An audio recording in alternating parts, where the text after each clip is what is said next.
Hello दोस्तों, कैसे हैं आप सब। उम्मीद करता हूँ कि आप सभी बहुत अच्छे होंगे और आपकी तैयारी बहुत अच्छे से चल रही होगी। स्वागत है आप सभी का आपके अपने यूट्यूब चैनल जॉब मंत्रा में। दोस्तों, अगर आप हमारे चैनल पर नए हैं या अभी तक आपने हमारे चैनल को सब्सक्राइब नहीं किया है तो सबसे पहले चैनल को सब्सक्राइब कर लेना है और बेल आइकन को प्रेस कर लेना है, जिससे हमारे वीडियोज़ की नोटिफिकेशन आपके पास टाइम पे टाइम पहुँचते रहें और आप प्रत्येक क्लास के साथ हमारे साथ जुड़े रहें। बेल आइकन को प्रेस कर लेने से आपसे कोई भी क्लास नहीं छूटेगी, उसका नोटिफिकेशन आपके पास पहुंच जाया करेगा। दोस्तों, सुबह को 7 बजे हमारा हिंदी का प्रैक्टिस सेट होता है और ये हमारी हिंदी की ही क्लास है। सुबह को 9 बजे होती है हमारी रीजनिंग की क्लास और शाम को 7 बजे जीएस का प्रैक्टिस सेट। शाम को 7 बजे वाली क्लास जीएस वाली बहुत इंपॉर्टेंट है, क्योंकि वहाँ पर रैंडम क्लास होती है। कभी कोई टॉपिक उठा लिया जाता है और कभी प्रैक्टिस सेट करा दिया जाता है। दोस्तों, हिंदी आप सभी एग्ज़ाम्स के लिए बीडीओ हो, लेखपाल हो, कांस्टेबल हो, फॉरेस्ट गार्ड हो, सभी एग्ज़ाम्स के लिए पर्याप्त है। तो आप डेली यहाँ से प्रैक्टिस करते रहिए, आपकी हिंदी बरकरार रहेगी। तो चलिए स्टार्ट करते हैं आज के पहले क्वेश्चन से। उससे पहले मैं बता दूं आपको कि पीडीएफ अगर आपको चाहिए बाद में प्रैक्टिस के लिए, पीडीएफ के लिए आप हमारे टेलीग्राम ग्रुप को ज्वाइन कर सकते हो, जिसकी लिंक आपको डिस्क्रिप्शन में मिल जाएगी। व्हाट्सएप ग्रुप बना हुआ है सिर्फ और सिर्फ फॉरेस्ट गार्ड वाले बच्चों के लिए, लिंक डिस्क्रिप्शन है, वहाँ से जाकर के वो लोग ज्वाइन कर सकते हैं। क्योंकि प्रत्येक अपडेट के लिए वीडियो नहीं बनाई जा सकती, वहाँ पर जो भी अपडेट्स होती हैं आपके पास पहुँचती रहती है। आज का हमारा पहला क्वेश्चन है अंगीठी। अंगीठी का तत्सम शब्द बताना है। तो ये तत्सम शब्द होते हैं संस्कृत भाषा के शब्द, जो संस्कृत भाषा से जो कि त्यों हमारे हिंदी में प्रयोग किए जाते हैं। कौन से होते हैं? तत्सम शब्द। तो इनको पहचानने का एक तरीका ये भी है कि जो थोड़े कठिन से शब्द होते हैं बोलने की भाषा में, यानी कि बोलने के अनुसार, अग्निका, अग्निष्ठिका, अग्निष्ठिका, तो ये हो गया आपका अग्निष्ठकी। तो ये बताना है अनिष्ठका होगा या अग्निष्ठिका होगा। तो देखिए, जो सबसे सही लग रहा है वो हमारा ऑप्शन नंबर सी। तो हमारा ऑप्शन सी ही करेक्ट होगा। अग्नि का नहीं होता है, ना ही अनिष्ट का होता है और ना ही अग्निष्ठकी। हमारा सही शब्द होता है अग्निष्ठिका। अगला क्वेश्चन है क्वेश्चन नंबर 2। बताना है जिन वाक्यों में एक से अधिक प्रधान उपवाक्य हो और वे संयोजक अव्यय द्वारा जुड़े हों उसे क्या कहते हैं। देखिए, एक से अधिक प्रधान उपवाक्य की बात की जा रही है। तो वाक्य कितने प्रकार के होते हैं? 3 प्रकार के, सरल, मिश्र और संयुक्त वाक्य। विधिवाचक का काम ही खत्म। तो देखिए, विधिवाचक खत्म हो गया, यानी कि ऑप्शन ए हमारा होगा नहीं। अब 3 ऑप्शंस बचते हैं हमारे। इन 3 में से बताना है कि एक से अधिक प्रधान उपवाक्य हैं और संयोजक अव्यय द्वारा भी जुड़े हुए हैं। तो कौन सा होगा? तो देखिए, जो सरल होता है उसमें एक विधेय होता है और एक ही उद्देश्य होता है, इसीलिए वो सरल होता है। उससे इधर उधर की बातों से कोई मतलब नहीं, अपने से काम। मिश्र वाक्य में एक आश्रित उपवाक्य होता है और एक से अधिक उपवाक्य जो जुड़े होते हैं। और देखिए, अव्यय द्वारा जुड़े होना और जुड़े होने का मतलब ही आपका संयुक्त होता है। जुड़ने को क्या कहते हैं?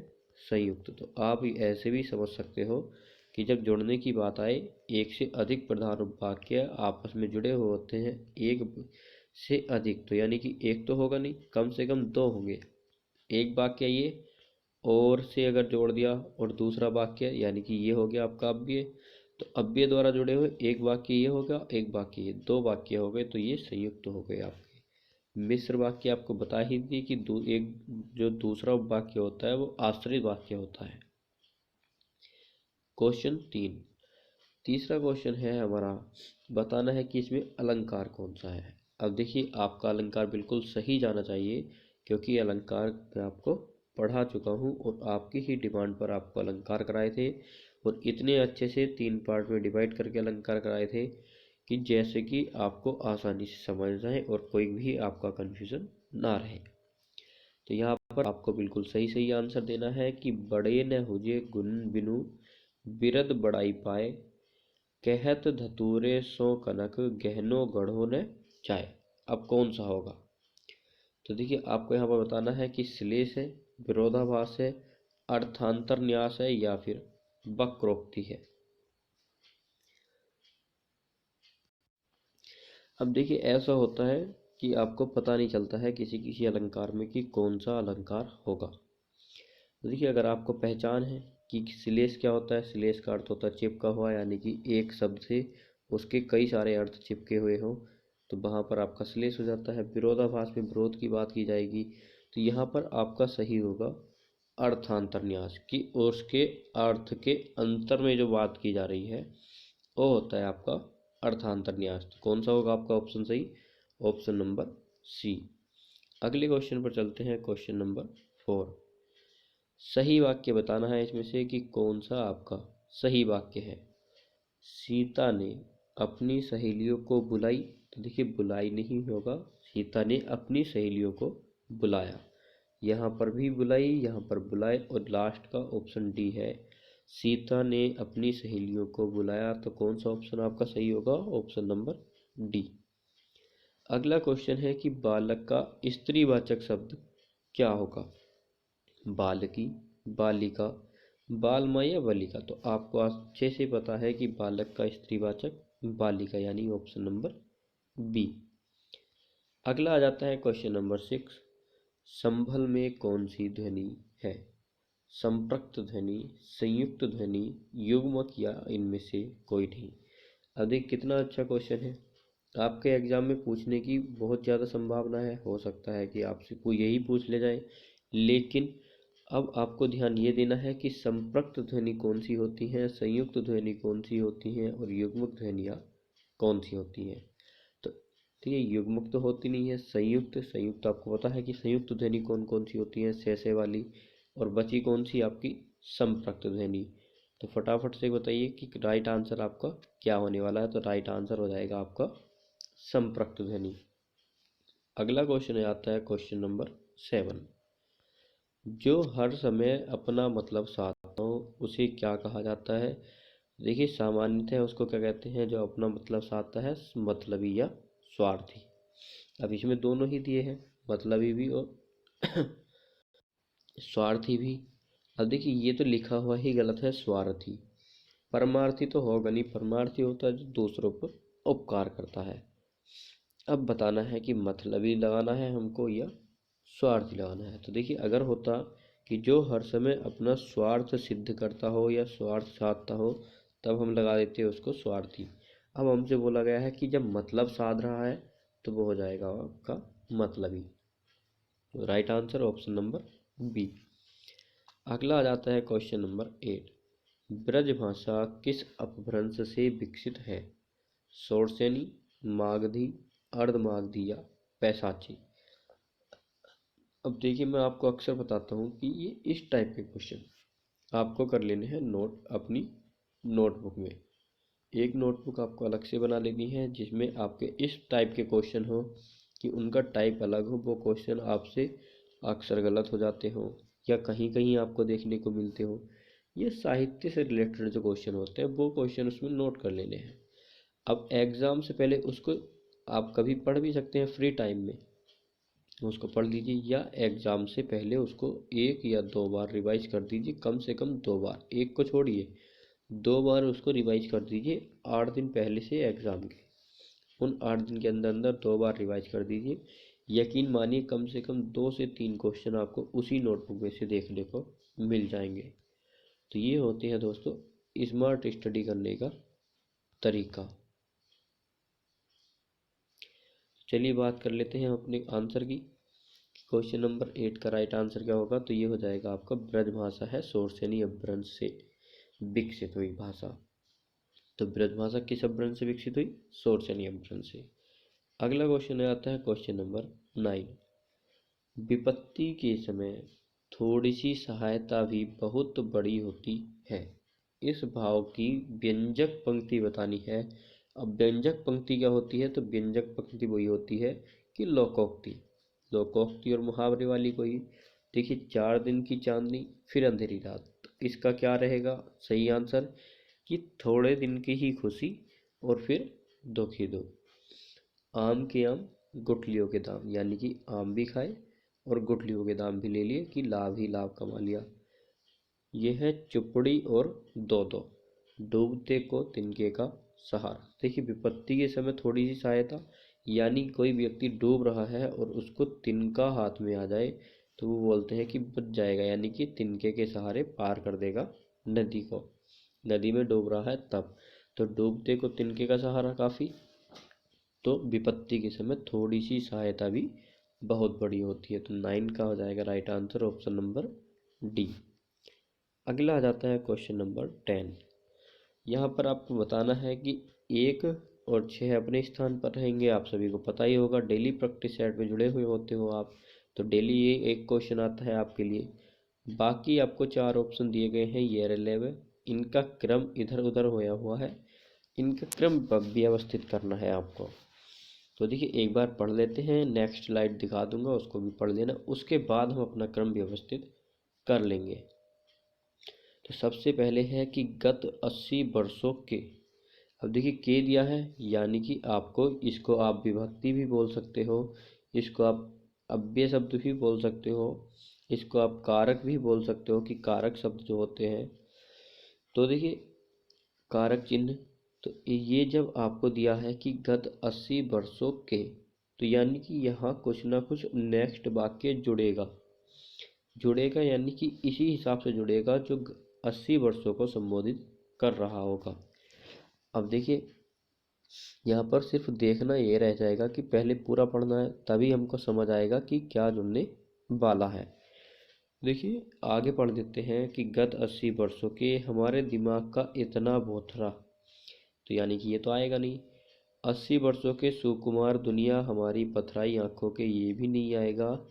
गत 80 वर्षों के बना दिया है की संस्कृति की, देखिए आपको ये भी नहीं लग रहा।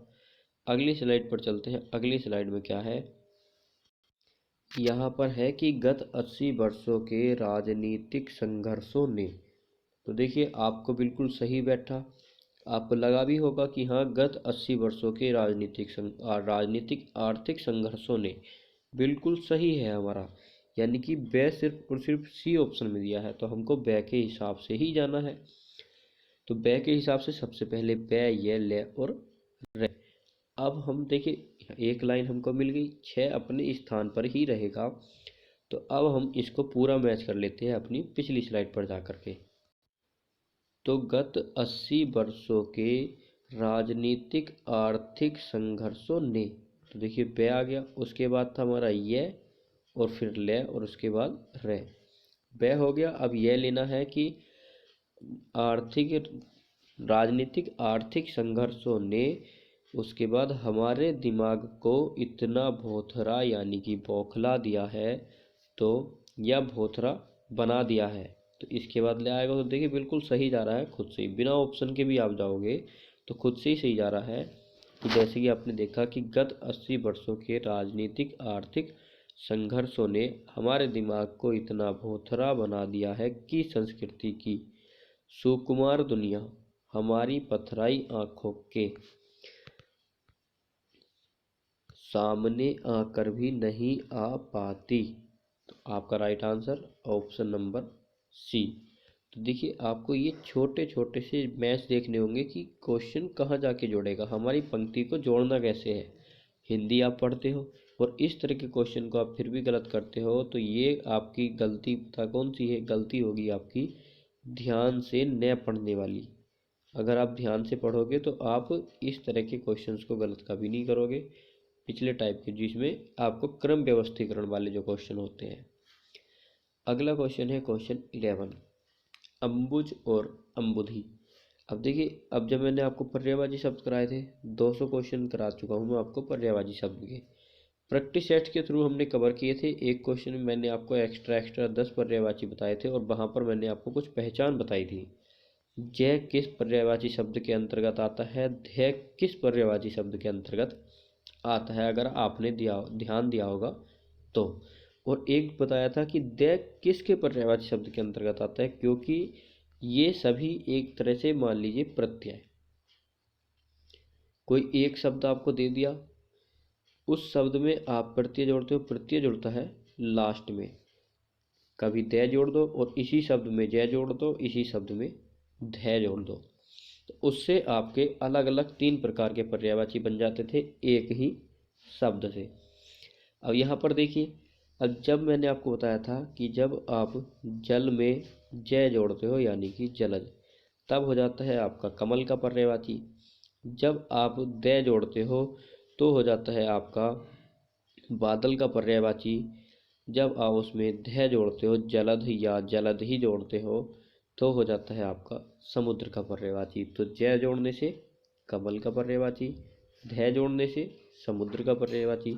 तो फिर कंफ्यूज क्यों होना है, अम्बुज हो जाता है आपका कमल और अम्बुधि हो जाता है आपका समुद्र। तो ऑप्शन नंबर सी आपका बिल्कुल करेक्ट होगा। बादल वाले में देखिए ना ही जय नहीं आता है, जय कमल वाले, पहला ऑप्शन गलत। यहाँ पर देखिए ध्यान देने वाली बात ये भी है कि समुद्र यानी कि इस तरह से घुमा के दिया है, लेकिन यहाँ पर कमल नहीं दिया गया। अगर होता आपका समुद्र और कमल, तब भी आपका ऑप्शन गलत था। पिछले प्रैक्टिस सेट से भी बता चुका हूँ कि जो आपसे पहले पूछा है उसका आंसर पहले देना है, यानी कि पहले आपको कमल वाला ऑप्शन ही देखना पड़ेगा जिस ऑप्शन में पहले कमल हो। लास्ट में कमल नहीं बताना है कि समुद्र और कमल दे रखे हैं, तो हमारा ये ऑप्शन सही हो गया, ये हो जाएगा आपका गलत। ऑप्शन सी ही आपका करेक्ट होना है। अगला क्वेश्चन आता है क्वेश्चन नंबर 12। बताना है कि निम्नलिखित शब्द के साथ 4 विकल्प दिए गए हैं, इनमें से 3 पर्यायवाची हैं और एक शब्द पर्यायवाची नहीं है। अब यहाँ से आपको सुंदर के 3 पर्यायवाची शब्द एक्स्ट्रा पता चल जाएंगे और बताना है हमको कि कौन सा नहीं है। यूपी SSC से थोड़ा सा सावधान रहना दोस्तों, वो इस तरह के ही क्वेश्चन ज़्यादा पूछती है घुमा करके, जिसमें आप आसानी से गलती करो। लेवल आपका इजी रहेगा, लेकिन वो आपसे क्वेश्चन घुमा करके पूछेगी। जैसे यहाँ पर दे दिया कि पर्यायवाची नहीं है, और नहीं वाले क्वेश्चन बहुत पूछ जाते हैं, और कभी कभी ऐसे पूछ लिया जाता है कि अपर्यायवाची शब्द। तो बात एक ही होगी, जो अपर्यायवाची होंगे वो भी यानी कि जो पर्यायवाची नहीं है वही बताना है, और पर्यायवाची नहीं हो वो भी वही बताना है। तो सुंदर, अब सुंदर का बताना है कि चारु, ललाम, मंजुल या मंजूषा, इनमें से कौन सा आपका सुंदर का पर्यायवाची शब्द नहीं है। तो देखिए चारु, ललाम और मंजुल तीनों सुंदर के पर्यायवाची शब्द हैं, लेकिन मंजूषा सुंदर का पर्यायवाची शब्द नहीं है। अगले क्वेश्चन पर चलते हैं, क्वेश्चन नंबर 13। बताना है कि चतुर आनन में कौन सा समास है। जब आप देखते हो कि चतुर आनन यानी कि यहाँ पर बात की जा रही है 4 सर की, तो आनन क्या होता है, आनन होता है सर, और जिसके 4 सर हो, तो अब बताना है कि उसमें द्विगु होगा या बहुब्री होगा। जहाँ पर भी इस तरह की स्थिति बन जाए और आपको लगे कि चतुरानन में बहुब्री समास भी है, और देखिए द्विगु तो ऑटोमेटिकली हो जाएगा जब 4 की बात की जा रही है, यानी कि 4 स्वरों की बात की जा रही है। तो इस तरह की जब गिनती दी जाती है तो द्विगु समास होगा। विपरीत स्थिति दी जाए तो आपका द्वंद्व होता है। कर्मधारय आपको पता ही है, कर्मधारय जहाँ पर है जो या के समान वाली स्थिति आती है वहाँ पर होता है आपका कर्मधारय समास। समास मैंने आपको करा भी रखे हैं, अगर आप चाहो तो जा करके देख सकते हो। तो फटाफट से बताना है कि अब बहुब्रीही होगा या द्विगु। यहाँ पर तो इन दो में से ही एक होने वाला है।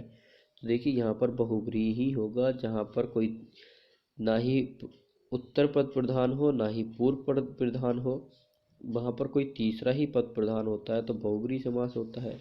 तो चतुरान में भी बहुब्रीही समास। अगला क्वेश्चन आता है क्वेश्चन नंबर 14। कौन सा शब्द बहुब्रीही समास का सही उदाहरण है। सबसे पहला ऑप्शन निजदिन, त्रिभुवन, पंचानन या फिर पुरुष सिंह। अब यहाँ पर आप देख सकते हो त्रिभुवन पहले यानी कि 3, त्रि मीन्स 3, तो कौन सा होगा, द्विगु समास।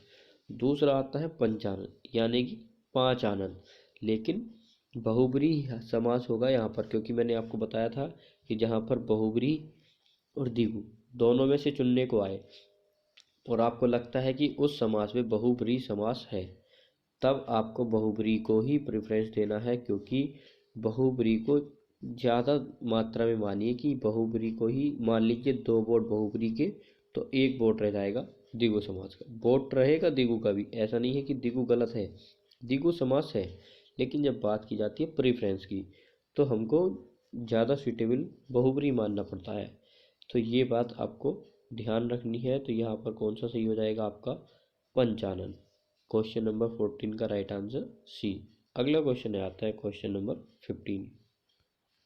15 से 16 में आपको विलोम बताना है। विलोम शब्द का भी आपको पता है कि 200 क्वेश्चन कराए हैं, आप फटाफट जा करके देख लेना है। तो देखिए नंबर क्वेश्चन 15 है पहला कि अविश्वास।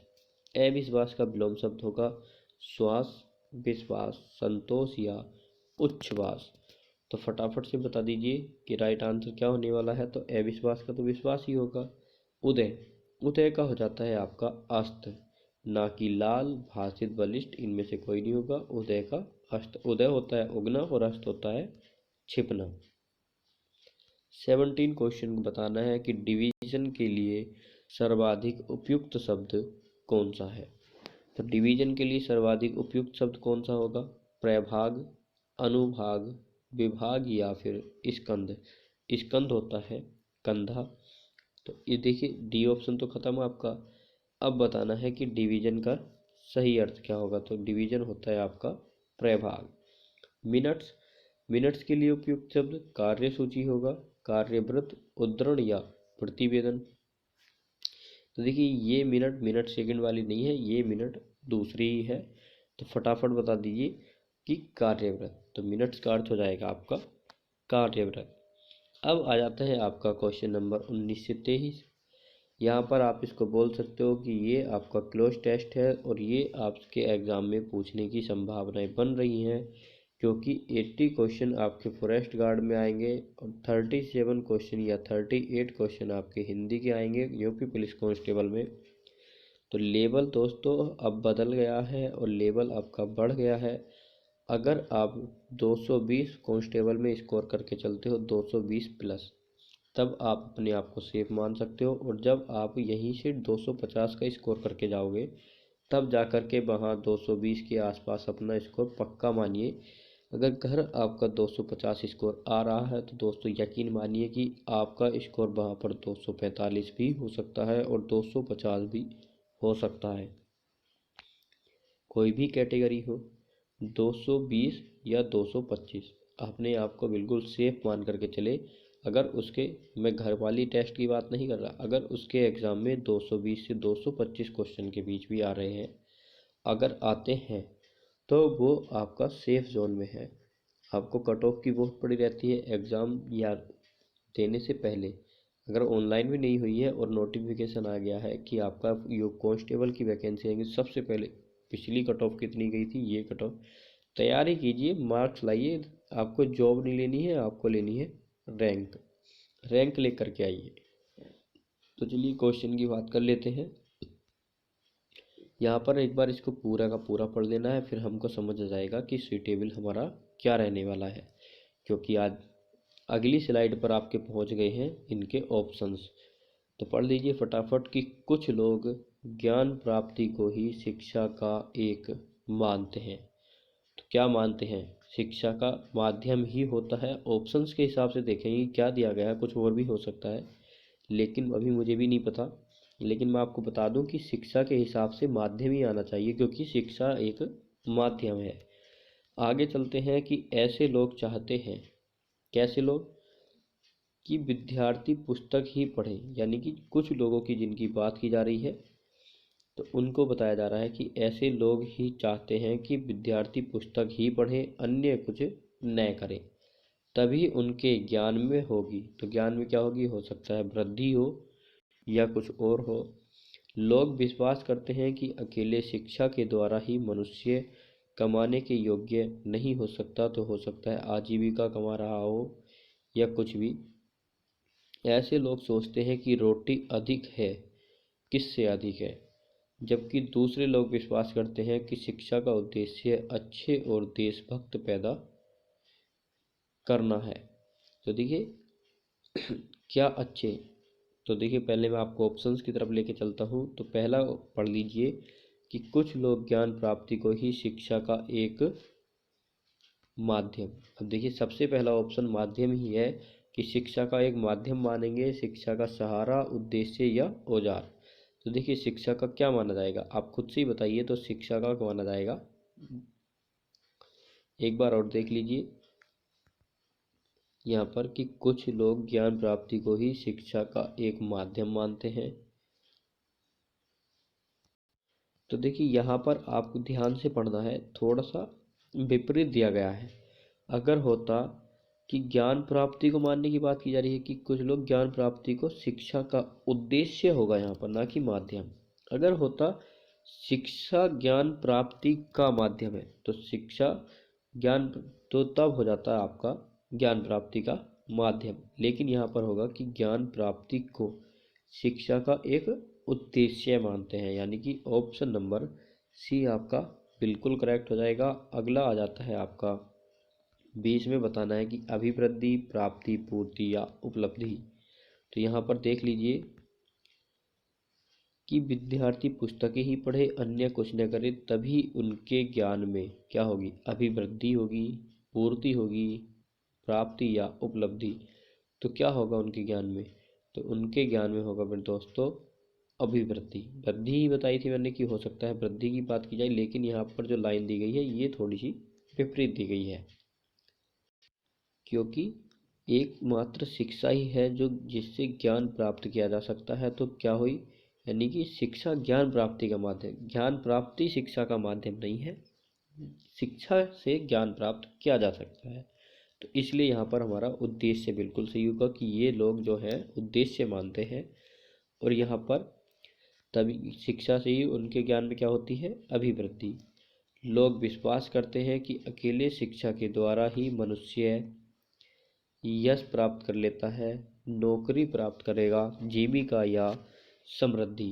तो यहाँ पर बताना है कि शिक्षा के माध्यम से ही मनुष्य में क्या कमाने के योग्य होगा, यश, नौकरी, जीविका या समृद्धि। तो यहाँ पर देख लीजिए अपने क्वेश्चन 21 को, कमाने के योग्य। तो शिक्षा से मनुष्य क्या कमाएगा, फटाफट से बताइए। तो शिक्षा से मनुष्य कमाएगा दोस्तों जीविका, क्योंकि जीविका ही कमाई जाएगी। जीविका होती है जो आपके आर्थिक खर्च होते हैं उन सभी को मिला करके जो भी खर्चे हैं आपके, वो हो जाएगी आपकी जीविका। अगला आ जाता है कि ऐसे लोग सोचते हैं कि रोटी अधिक है। रोटी अधिक है, तो रोटी अधिक क्या है, रोटी अधिक अनिवार्य है, प्रकार्य है, महत्वपूर्ण या उपयोगी है। तो 22 में फटाफट से बता दीजिए कि रोटी क्या है। तो ऐसे लोग क्या सोचते हैं कि रोटी अधिक अनिवार्य है ज्ञानवान से, कि ज्ञान तो मिलता ही है, ज्ञान हम प्राप्त करते हैं सिर्फ अपनी जीविका कमाने के लिए, लेकिन शिक्षा से अभिवृद्धि भी होती है, यही बात चल रही है। और एकमात्र उद्देश्य भी यही था। तो पहले में उद्देश्य, फिर अभिवृद्धि और जीविका, और इस बार की अनिवार्य, की रोटी ही अधिक अनिवार्य है। अगला आ जाता है, जबकि दूसरे लोग विश्वास करते हैं कि शिक्षा का उद्देश्य एक अच्छे और देशभक्त पैदा करना है। अच्छे क्या, अच्छे लोभ और देशभक्त, अच्छे नौकर, अच्छे आदमी या अच्छे नागरिक। तो देखिए क्या होगा सही, उपयुक्त क्या होगा, तो उपयुक्त होगा आपका नागरिक, कि शिक्षा का उद्देश्य यही है कि अच्छे नागरिक और देशभक्त पैदा किए जाएं। तो ऑप्शन नंबर डी आपका बिल्कुल करेक्ट होगा। अब आपको बताने हैं कि क्लोज टेस्ट जो ये आपका 5 नंबर का है, इसमें कितने बच्चों के 5 में से 5 है, ये वाला स्कोर आपको आज जरूर कमेंट करना है। बाकी का स्कोर आप करो या ना करो। अगला क्वेश्चन आता है क्वेश्चन नंबर 24। तो 24 में बताना है दोस्तों, प्रेमाख्यान काव्य परंपरा सूफी कवियों का मुख्य दर्शन है। तसव्वुफ, हनफी, अहले हदीस या अहमदिया। प्रेमाख्यान काव्य परंपरा की बात की जा रही है, तो राइट आंसर कौन सा होगा, तसव्वुफ, ऑप्शन नंबर ए। फटाफट नोट कर लीजिए अपनी नोटबुक में, जो नोटबुक मैंने आपकी बनवाई है। चंदायन किस कवि की रचना है, ये भी फटाफट से नोट कर लेना है। चंदायन मलिक, मोहम्मद जायसी, कुतुबन मंजन या मुल्ला दाऊद। तो चंदायन देखिए बहुत ही फेमस रचना है और बहुत बार पूछी जा चुकी है कि चंदायन किसकी रचना है, मुल्ला दाऊद की रचना है। तो इसे भी जल्दी से जल्दी आपको नोट कर लेना है। और देखिए दोस्तों, ये आज के आपके 25 क्वेश्चन थे। आपको बताना है कि 5 में से आप कितने बच्चों के 5 आंसर सही आए हैं बिल्कुल। और अगर आपको वीडियो अच्छी लगी है तो प्लीज़ लाइक ज़रूर करना, दोस्तों के साथ शेयर करना, आप लोग शेयर नहीं करते हो। और चैनल को सब्सक्राइब भी ज़रूर कर लेना है, बेल आइकन को प्रेस कर लेना है। तो चलिए लास्ट में आपको क्या करना है, लाइक शेयर और सब्सक्राइब। आज की वीडियो यहीं तक रखते हैं, आप अपना काम करके ही जाना।